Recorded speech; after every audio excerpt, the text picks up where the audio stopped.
राघव चड्ढा के आम आदमी पार्टी छोड़ने के ऐलान के बाद सोशल मीडिया पर बड़ा असर देखने को मिला है।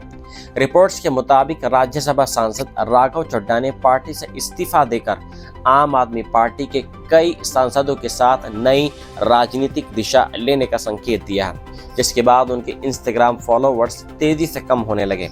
बताया गया है कि घोषणा वाले दिन उनके इंस्टाग्राम पर करीब 14.2 मिलियन फॉलोवर्स थे, लेकिन सिर्फ 24 घंटे के भीतर ये संख्या घटकर 13.1 मिलियन रह गई, यानी लगभग 11 लाख लोगों ने उन्हें अनफॉलो कर दिया।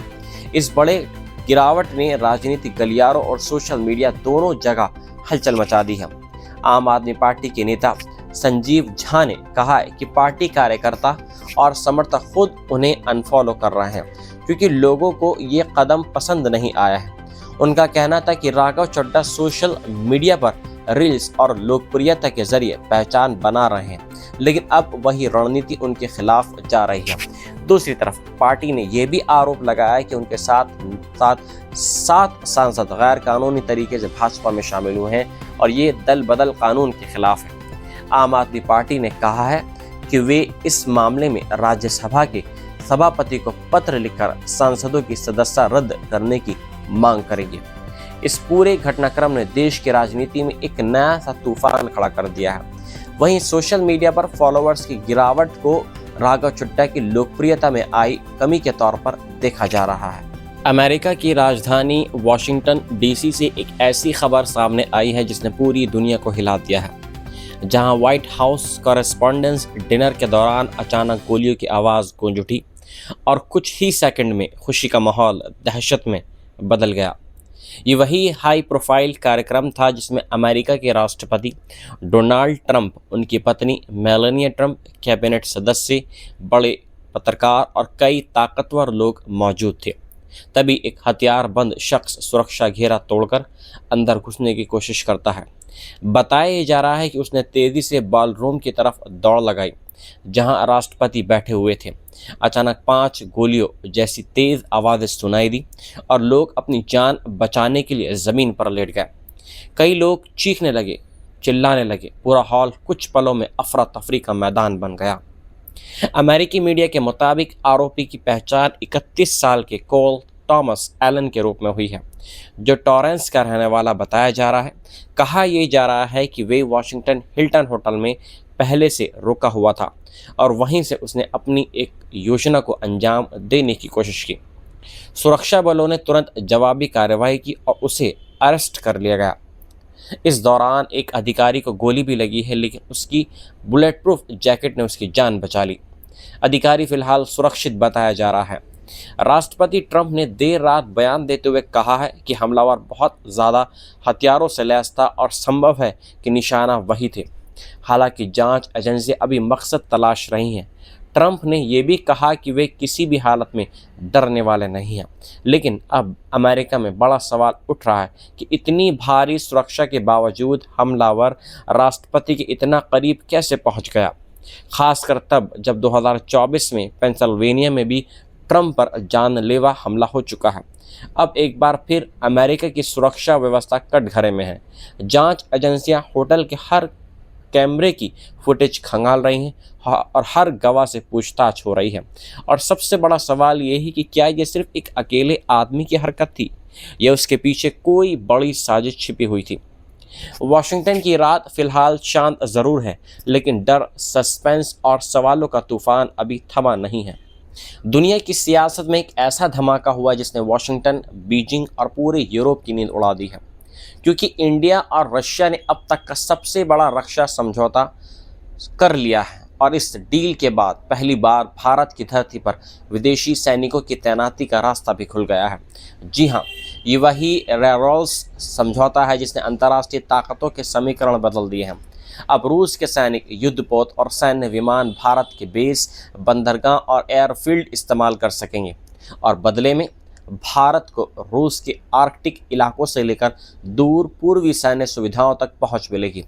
इस समझौते के तहत दोनों देश एक दूसरे की ज़मीन पर 3000 सैनिक, 5 युद्धपोत और 10 सैन्य विमान तक तैनात कर सकते हैं। ये सिर्फ कागजी समझौता नहीं है, बल्कि सीधी सैन्य ताकत का एक नया रास्ता है। सबसे बड़ा सवाल उठ रहा है कि भारत अब अमेरिका को साफ संदेश दे रहा है कि नई दिल्ली किसी एक खेमे में बंधने वाला नहीं है, क्योंकि भारत पहले ही अमेरिका के साथ लिमोआ जैसे सैन्य लॉजिस्टिक्स समझौते कर चुका है। लेकिन रूस को जो अधिकार दिए गए हैं वैसी छूट किसी और देश को अभी तक नहीं मिली है। यही वजह है कि इस डील को वॉशिंगटन के लिए बड़ा झटका माना जा रहा है। रूस के लिए ये समझौता सोने पर सुहागा है, क्योंकि यूक्रेन युद्ध और पश्चिमी प्रतिबंधों के बीच मॉस्को को हिंद महासागर तक सीधी रणनीतिक पहुंच मिल रही है। अब रूसी जहाज लंबे समय तक भारतीय समुद्री क्षेत्र के पास तैनात रह सकते हैं, ईंधन भर सकते हैं, मरम्मत करा सकते हैं जहाज़ों की और अपने अभियान जारी रख सकते हैं। दूसरी तरफ भारत को इससे चीन के बढ़ते प्रभाव का जवाब देने में मदद मिलेगी, क्योंकि अब नई दिल्ली को आर्कटिक समुद्री मार्गों और रूसी बंदरगाहों तक पहुंच मिलेगी। जानकार ये भी बोल रहे हैं कि यह सिर्फ रक्षा समझौता नहीं है, बल्कि भविष्य की जियोपॉलिटिकल एक चाल है। व्लादिमीर पुतिन और नरेंद्र मोदी की ये नई साझेदारी बता रही है कि दुनिया अब दो ध्रुवों में नहीं बटेगी, बल्कि नए गठबंधन उभरेंगे। अमेरिका ने भारत पर रूसी तेल खरीदने को लेकर दबाव डाला है, अतिरिक्त टैरिफ लगाए हैं, लेकिन भारत ने साफ कर दिया है कि उसकी विदेश नीति दिल्ली तय करेगी, वॉशिंगटन नहीं। यही वजह है कि रेरॉल्स समझौते को भारत की रणनीतिक आज़ादी का ऐलान कहा जा रहा है। अब सवाल यह है कि क्या इससे चीन परेशान होगा, क्या अमेरिका नाराज़ होगा और क्या हिंद महासागर अगला शक्ति संघर्ष का समुद्र का रास्ता बनेगा। एक बात ज़रूर तय है, भारत और रूस की इस डील ने दुनिया को चौंका दिया है। अमेरिका और भारत के रिश्तों को लेकर बड़ा विवाद सामने आया है, जहां अमेरिका के राष्ट्रपति डोनाल्ड ट्रंप द्वारा शेयर की गई एक पोस्ट पर भारत ने कड़ी नाराज़गी जताई है।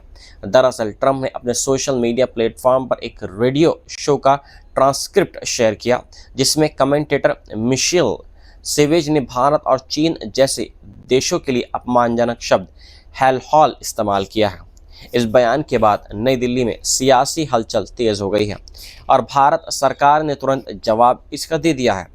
भारत के विदेश मंत्रालय के प्रवक्ता रणधीर जायसवाल ने बयान जारी कर कहा है कि ये टिप्पणियां पूरी तरीके से गलत जानकारी पर आधारित हैं, बेहद अनुचित हैं और ख़राब सोच को दिखा रही हैं। उन्होंने साफ कहा है कि ये बयान भारत अमेरिका रिश्तों की असली तस्वीर नहीं दिखाते हैं, क्योंकि दोनों देशों के संबंध आपसी सम्मान और साझा हितों पर बने हुए हैं। उधर अमेरिका के दूतावास ने सफाई देते हुए कहा है कि राष्ट्रपति ट्रंप पहले भी भारत को महान देश बता चुके हैं और भारत के शीर्ष नेतृत्व के साथ उनकी अच्छी दोस्ती रही है।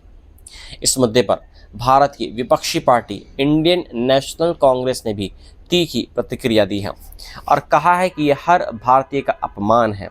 कांग्रेस ने प्रधानमंत्री नरेंद्र मोदी से मांग की है कि वे इस मामले को सीधे ट्रंप के सामने उठाएं और कड़ा विरोध जताएं। आंकड़ों के मुताबिक अमेरिका में लगभग 55 लाख भारतीय मूल के लोग रहते हैं, जो वहां की सबसे बड़ी एशियाई आबादियों में से एक है। भारतीय और चीनी मूल के लोग अमेरिका की अर्थव्यवस्था, टेक्नोलॉजी और शिक्षा क्षेत्र में बड़ी भूमिका निभाते हैं।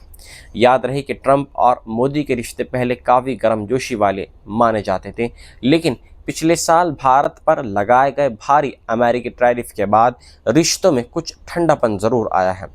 हालांकि अब दोनों देश नए ट्रेड डील पर काम कर रहे हैं ताकि व्यापार बढ़े और टकराव कम हो सके, लेकिन ऐसे विवादित बयानों ने सिर्फ दोनों देशों के हित रिश्तों पर सवाल खड़े कर दिए हैं। दिल्ली के इंदिरा गांधी इंटरनेशनल एयरपोर्ट से बड़ी खबर सामने आई है, जहां स्विट्जरलैंड जाने वाली स्विस इंटरनेशनल एयरलाइंस की फ़्लाइट LX-147 टेक ऑफ के दौरान हादसे का शिकार होते होते बच गई।